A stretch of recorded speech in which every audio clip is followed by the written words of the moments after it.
Hi everybody, this is video 16 for September 13th, 2016. And as you can see, it's a cloudy and weird day here in Missouri. Well, I guess not weird, but weird for me being from California.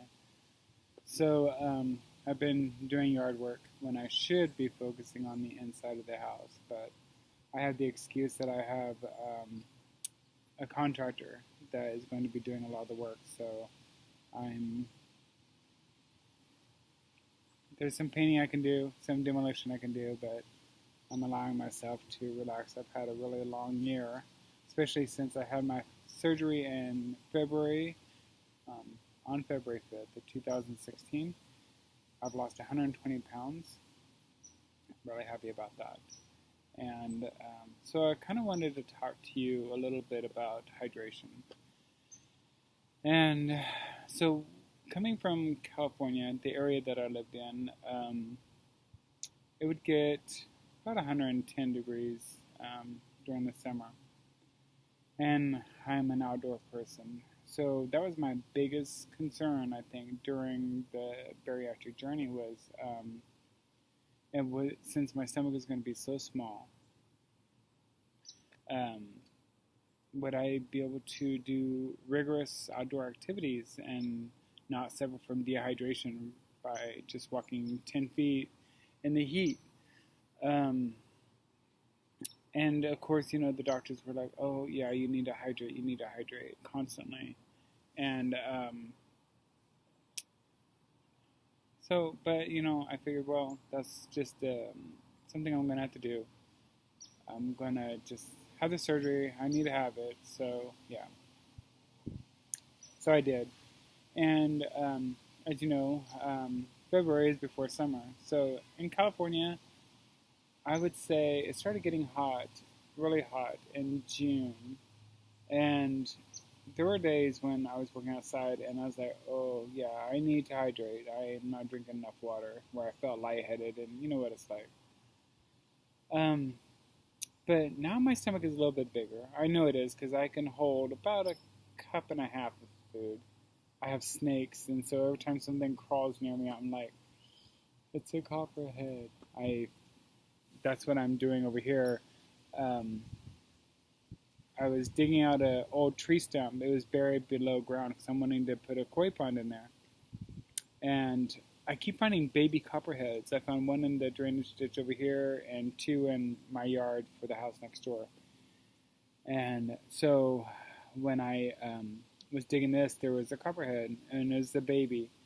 But they're getting older because time's gone by. So what I did is I went to Lowe's and I bought like 10 bags of charcoal and burn it and just let it superheat the ground and just let it smolder for, lasted probably about 27 hours.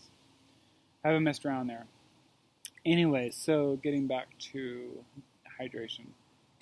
So moving here to Missouri, it rains a lot and it's more humid, but I've been doing a lot of outdoor activity, if I can even speak English. Planting trees, not that I really need any, but my lawn equipment. So I have a lot of plants that I've been planting, and I have a lot of trees in my yard.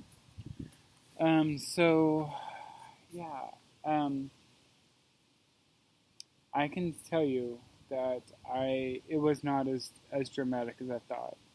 I worked fine. I would just hydrate. I can drink about a half of a bottle of bottled water. That's about the capacity of my stomach. And so if dehydration is a concern, it's a legitimate concern. Just stay hydrated and take frequent breaks, but it's not something that I would really worry about, and I wouldn't let that be a deciding factor in whether or not you have the surgery. So let's talk about the evils of all evils, food. Well, so when I first had surgery, just like you have to have the liquid diet for like weeks, and then when it came time, to start introducing solids, I was craving mashed potatoes so bad. And so I finally had my mashed potatoes. And so now I'm back on a regular diet. And I don't allow myself bread often. Very, very, very, very rarely.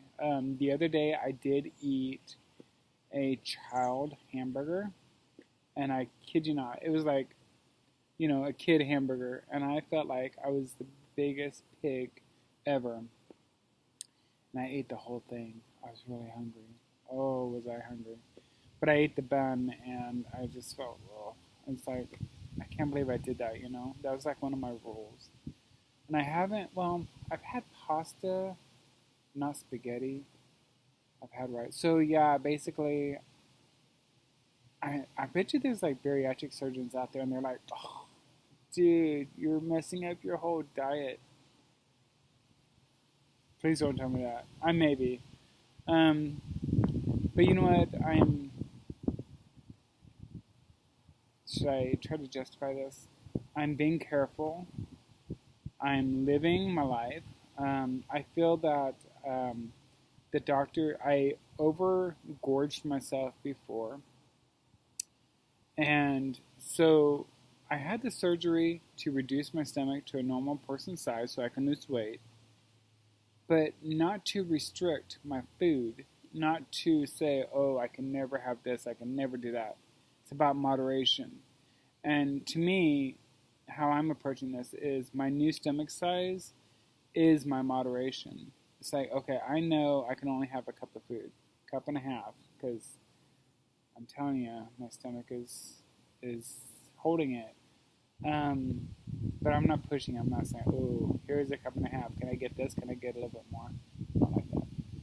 So, I see skinny people. I have skinny friends, and they're eating everything that they eat whatever they want, but they're eating in moderation.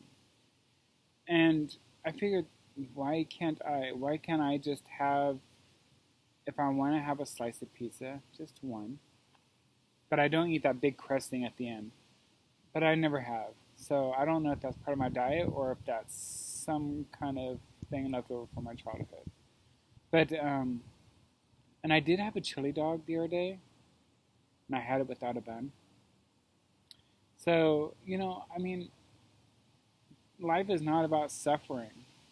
And I hope that, I'm not saying this out of place, and I hope that it doesn't turn around where it's like, oh, I should have gone the other path where I totally restricted my entire diet, cut out everything, food is evil, no sugar, no carbs, no nothing, everything bland, soups and salads only, and I hope it doesn't turn out to be the case where it's like I gained 500 pounds and it's like I'm going to do a video where I'm like Jabba the Hutt and I'm like, don't listen to the other videos, don't listen, don't eat food.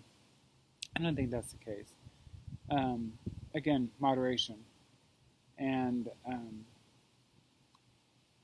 I think I'm going to leave you with that. I think that's key.